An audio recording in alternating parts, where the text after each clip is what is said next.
The American economy is increasingly being described by many analysts as a gigantic Ponzi-style system operating on a national scale, where the entire structure can only continue functioning if new money constantly flows in to pay off old debt.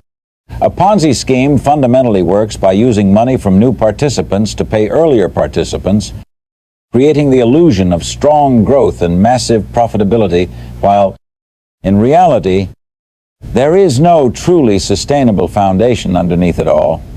The United States today is seen by critics as trapped inside this exact cycle, where real estate prices rise because of debt, stock markets surge because of borrowed money, corporations survive through financial leverage, and the federal government continuously runs deficits while borrowing even more money to service previous debt. The entire financial system appears dependent on endless liquidity injections to maintain the illusion that everything is stable.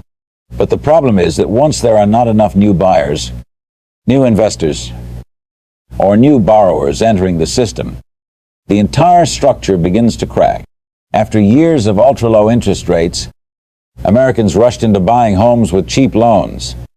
But the situation is now completely reversed as 30-year mortgage rates have climbed above 5%, with many real-world loans approaching 7%.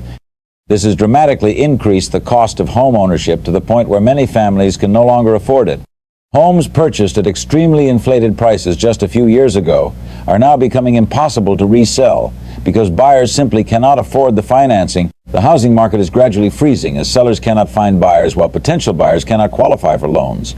At the same time, insurance costs, local property taxes, utilities, and maintenance expenses continue to skyrocket, forcing many American households to rely on credit cards just to survive month to month. Even more alarming is the fact that the banking system itself is trapped. If borrowers begin defaulting on a large scale, banks will face enormous losses, which is why they are forced to keep refinancing loans, extending credit, and pumping even more money into the system simply to delay the collapse.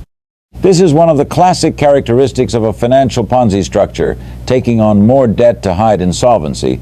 After the 2008 financial crisis, Federal Reserve launched unprecedented monetary policies with near zero interest rates and trillions of dollars created through electronic money printing. The Fed purchased government bonds, injected liquidity into banks, and rescued major financial institutions from collapse. In essence, the U.S. government can issue debt while the Fed creates money out of thin air to buy that same debt. This strategy helped Washington postpone economic disaster for years, but it also caused the national debt to explode to historic levels. Today, U.S. national debt stands at tens of trillions of dollars, while interest payments continue rising at an unsustainable pace.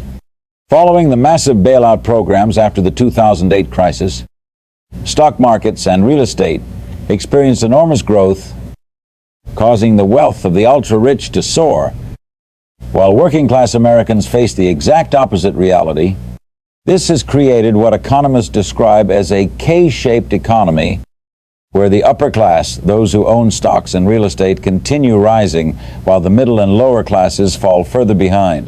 Americans are now drowning in credit card debt, student loans, car loans, mortgages, healthcare costs, and rising living expenses, while wages have failed to keep pace with inflation.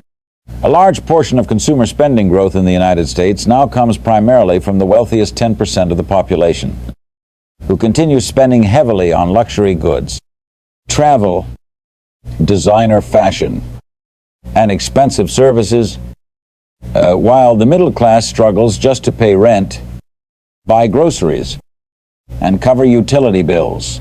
The aggressive tariff policies of Donald Trump have also been criticized for driving production costs even higher across the American economy.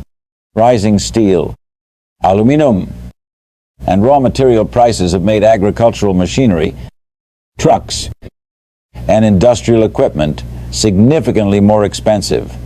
American farmers are now facing surging costs for fertilizer, fuel, and tractors, forcing many to reduce production because they simply cannot afford to continue operating at previous levels. Meanwhile, Global energy prices remain highly unstable due to geopolitical tensions and trade conflicts. If oil or natural gas supplies become further disrupted, large sections of American industry may be forced to reduce output, leading to rising unemployment. As unemployment rises, consumers lose the ability to repay debt, and banks themselves begin facing systemic risks.